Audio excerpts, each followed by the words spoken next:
प्रिय विद्यार्थियों, विद्यालय द्वारा संचालित ऑनलाइन कक्षा में आप सभी का स्वागत है।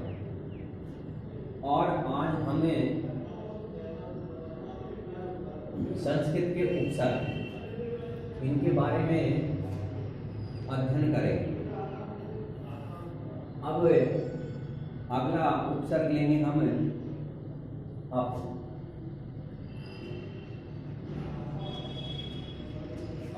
क्रम नंबर 4। प्रिय विद्यार्थियों, आप यानी होता है निराधार, इसका अर्थ होगा निराधार। और इससे शब्द बनेगा अपमान, अपयश।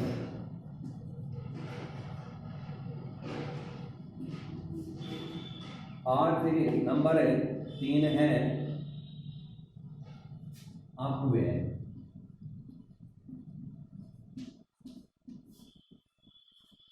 प्रिय विद्यार्थियों, ध्यान दीजिए, नंबर 4 है अप, और अप का अर्थ होता है निरादर या अपमान, और दीनता में होता है इसका अर्थ, दीनता। अब ये अप, ये तो है उपसर्ग, और मान है शब्द, मूल शब्द। और इसको हम ऐसे भी लिख सकते हैं, अप प्लस मान बराबर अपमान।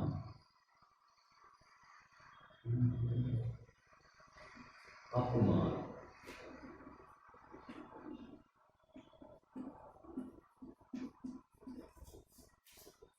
इस तरह भी इसको लिख सकते हैं, अप प्लस मान बराबर अपमान। और प्रिय विद्यार्थियों, कई बार पूछा जाता है अपमान शब्द में कौन सा उपसर्ग है, तो उपसर्ग ये वाला है। और इसी प्रकार है अप, ये तो उपसर्ग, और व्यय मूल शब्द। अब इसके बाद अगला लेंगे अपी। अपी इसका अर्थ है निश्चित, निश्चय, और भी निश्चय, और भी। अब इसलिए हम शब्द लेंगे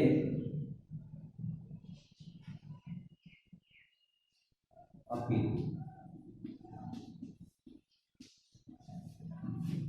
और नंबर 2 लेंगे अपिहित। अपिहित।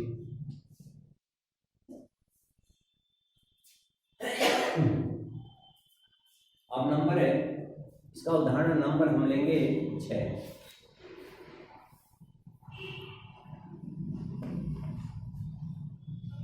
नंबर 6 अभी।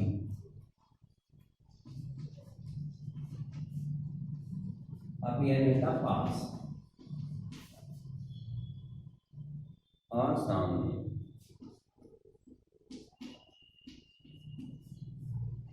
और इससे शब्द बनेंगे अभिमान है, अभिवादन है, अभिषेक, अभिषेक, और अभिवादन।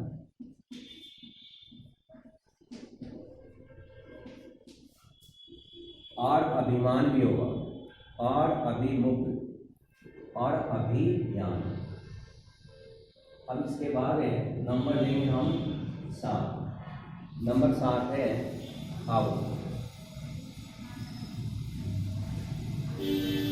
आओ अब यानी होता अनादर और हीनता। और इसके शब्द लेंगे हम अवगुण, अवगुण, अवहेलना,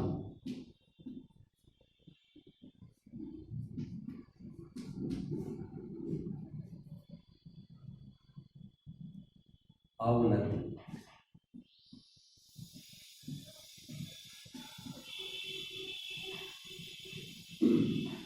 प्रिय विद्यार्थियों ध्यान दीजिए, अब यानी होता अनादर या हिंसा, और इसमें अवगुण, तो अव तो उपसर्ग है और गुण है मूल शब्द। इस प्रकार अवहेलना अव उपसर्ग है और ये हेलना मूल शब्द है अव नति, इसमें अव उपसर्ग है। तो कई बार परीक्षा में दो तरह से पूछा जाता है, परीक्षा में दो तरह से प्रश्न पूछा जाता है। एक तो ये प्रश्न पूछा जाता है कि अव उपसर्ग के द्वारा दो शब्द बनाइए, और एक शब्द दे देता है और उसमें ये पूछा जाता है इस शब्द में कौन सा उपसर्ग है। अब नंबर 8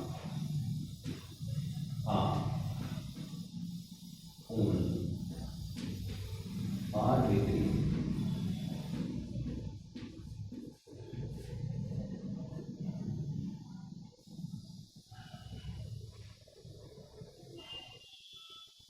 आदेश, आगमन। अब इसके बाद हम अगला उदाहरण लेंगे।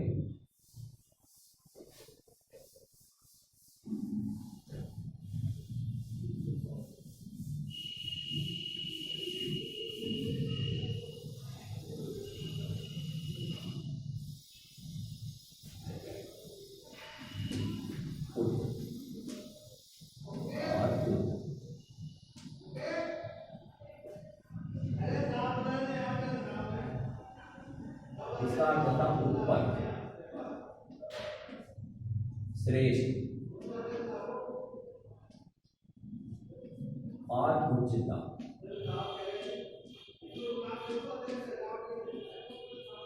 और इससे शब्द बनेंगे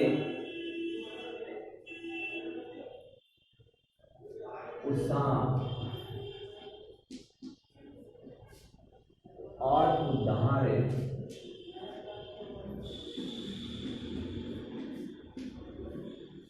और उत्थान।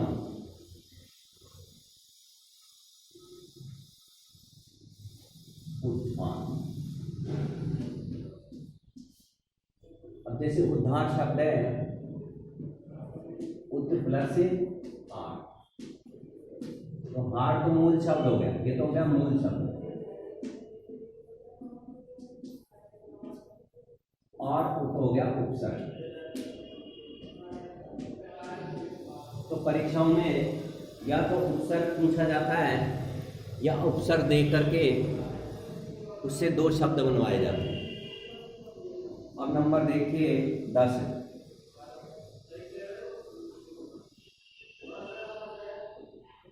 उप।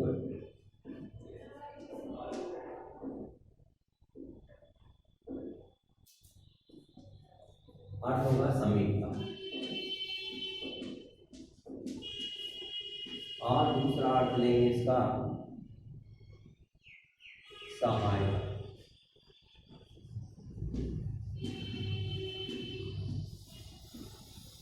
अब इसके शब्द देखिए, उपहार, उपदेश और उपवास। अब नंबर है हम लेंगे 11, दुर और दुष्ट। ये सभी उपसर्ग प्रिय विद्यार्थियों संस्कृत के और ज्यों के त्यों हिंदी भाषा में लिए गए। तो संस्कृत के जो शब्द हैं उनको हिंदी भाषा में ज्यों के त्यों लिए जाते हैं, वो तत्सम शब्द कहलाते हैं।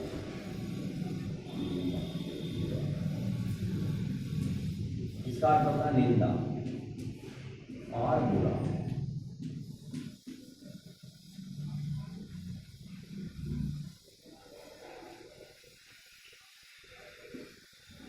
दुर्गुण,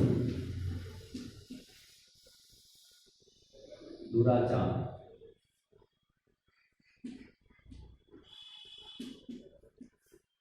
और दुष्कर्म, दुर्जन, दुष्यनी का बुरा, दुष्कर्म में बुरे हैं जो कर्म, और दुर्गुण, जिसके अंदर बुरे गुण हो, दुर्गुण। अब नंबर है 12, निरुपसर्ग,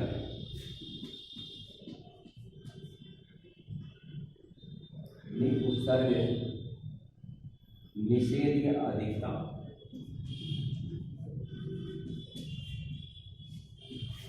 और इसका अर्थ होता अधिकता।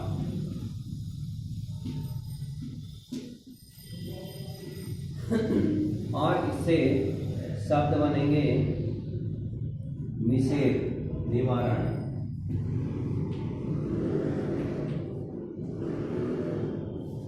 निवारण।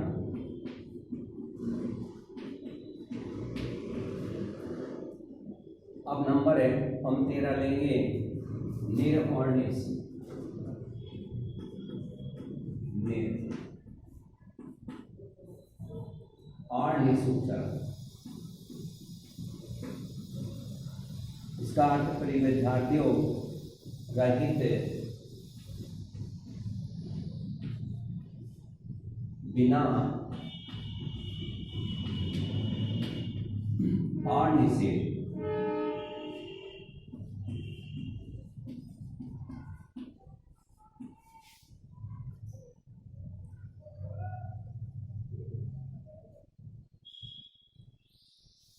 निर्बल है, निष्काम, निर्बल है, निष्काम है,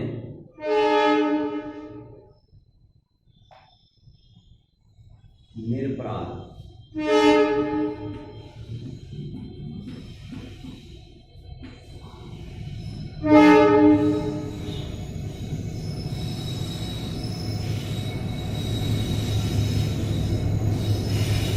अब प्रिय विद्यार्थियों हम इसका उदाहरण नंबर लेंगे 14,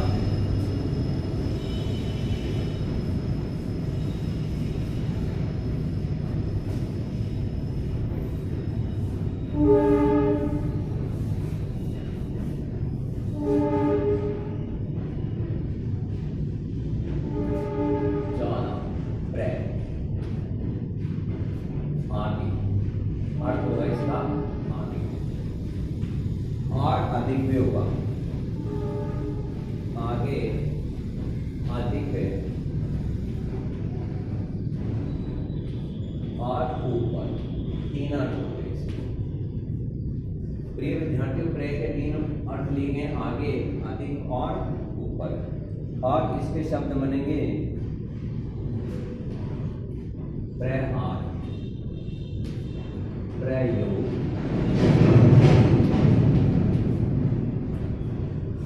प्रहार, प्रयोग और प्रबल। जैसे ध्यान दीजिए प्रिय विद्यार्थियों, प्र प्लस बल, इससे बना है प्रबल, यानी बल, और प्र यानी अधिक, जिसके अंदर अधिक बल हो वो प्रबल कहलाता है। अब नंबर है 15, प्रति, प्रति का अर्थ होता है समान, प्रति का अर्थ होता है समानता, और प्रतीक,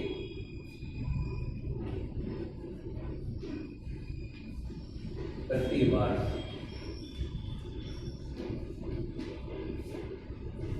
प्रतिदिन,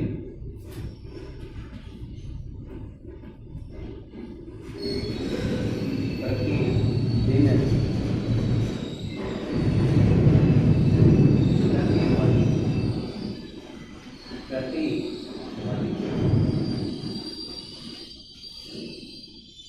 अब उदाहरण हम लेंगे, इसका ऑप्शन नंबर है 16, 16 परा। और प्रिय विद्यार्थियों परा का अर्थ होता है विपरीत या उल्टा, विपरीत या उल्टा। और इससे शब्द बनेंगे पराजय, पराधीन,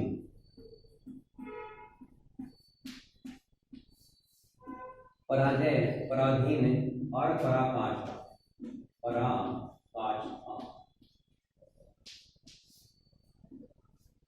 अब हम नंबर लेंगे 16 के बाद 17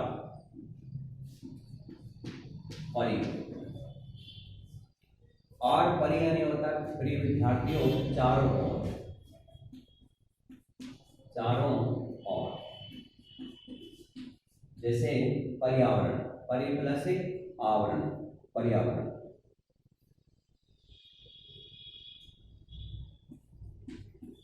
अर्थ है परिक्रमा और पर्यावरण।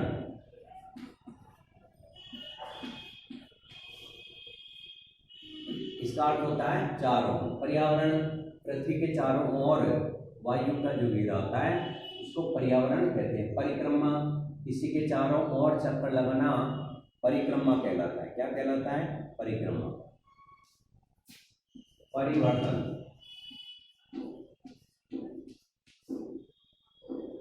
अब नंबर 18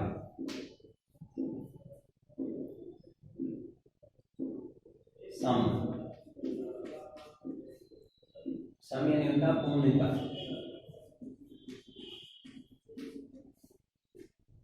या सुंदर।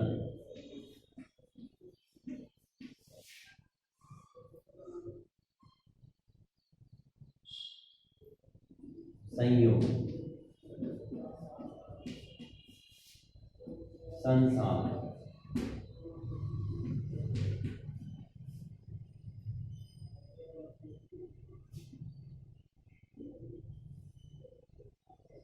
संहार, संहार।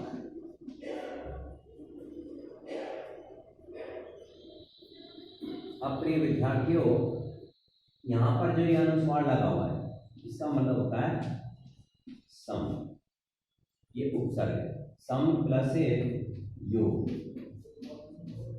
बराबर हो गया संयोग। और उसी प्रकार संसार, ये सन का मतलब होता है सम। आधे में का मतलब है अनुस्वार। सम प्लस सार, ये हो गया संसार।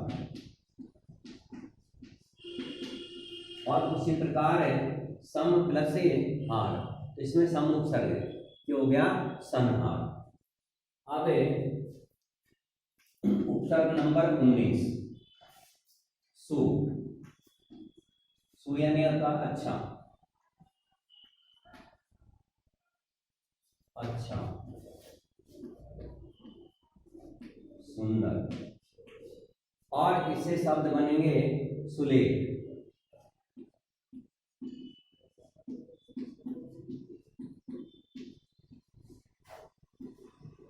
अब प्रिय विद्यार्थी इसमें सुख सर्ग है। सुख का अर्थ होता है अच्छा, और लेख है मूल शब्द। लेख यानी लिखना, तो इसका अर्थ हो गया सुंदर लिखना।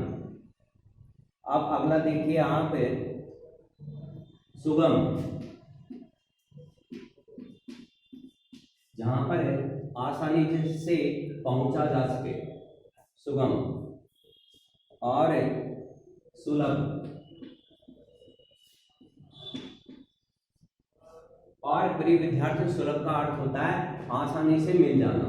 जैसे आपने देखा है सुलभ शौचालय स्टेशनों पर, बस स्टैंड पर लिखे होते हैं। इसका मतलब सुलभ शौचालय का मतलब था आसानी से मिल जाना। और सुगम, आसान मार्ग। अब नंबर 20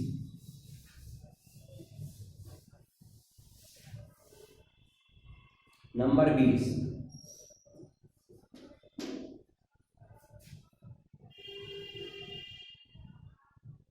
वी। और इसका अर्थ होता है विशेष। वि का अर्थ है विशेष और अभाव।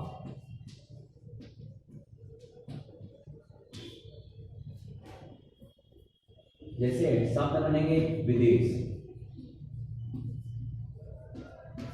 विज्ञान, विज्ञान विभाग,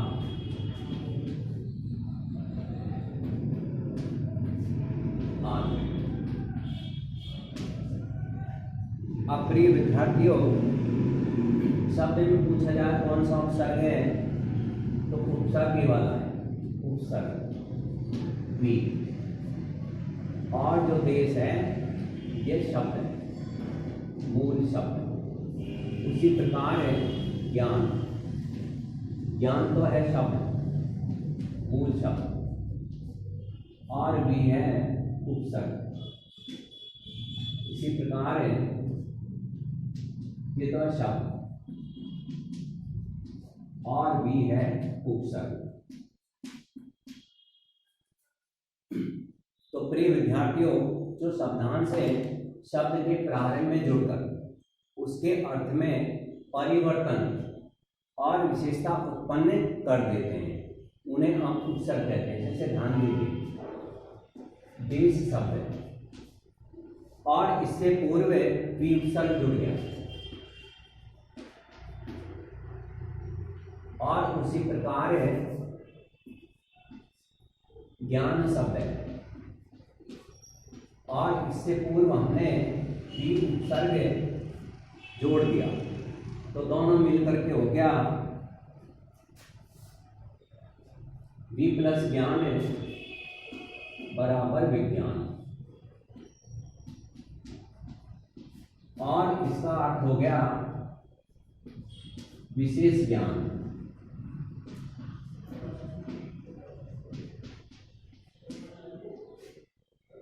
तो परिभाषा बताएंगे कि जो शब्दांश शब्द के प्रारंभ में जुड़कर है उसके अर्थ में परिवर्तन या विशेषता उत्पन्न कर देते हैं, उन्हें उपसर्ग कहते हैं। ज्ञान शब्द है मूल शब्द, इससे पहले भी लग गया, विज्ञान हो गया, तो इसका विशेष अर्थ हो गया। पहले ज्ञान था, अब इसका अर्थ विशेष हो गया, विशेष ज्ञान। और प्रिय विद्यार्थियों, आज का जो उपकरण का प्रकरण है, उपसर्ग का जो प्रकरण है, आज यहीं समाप्त करते हैं। धन्यवाद।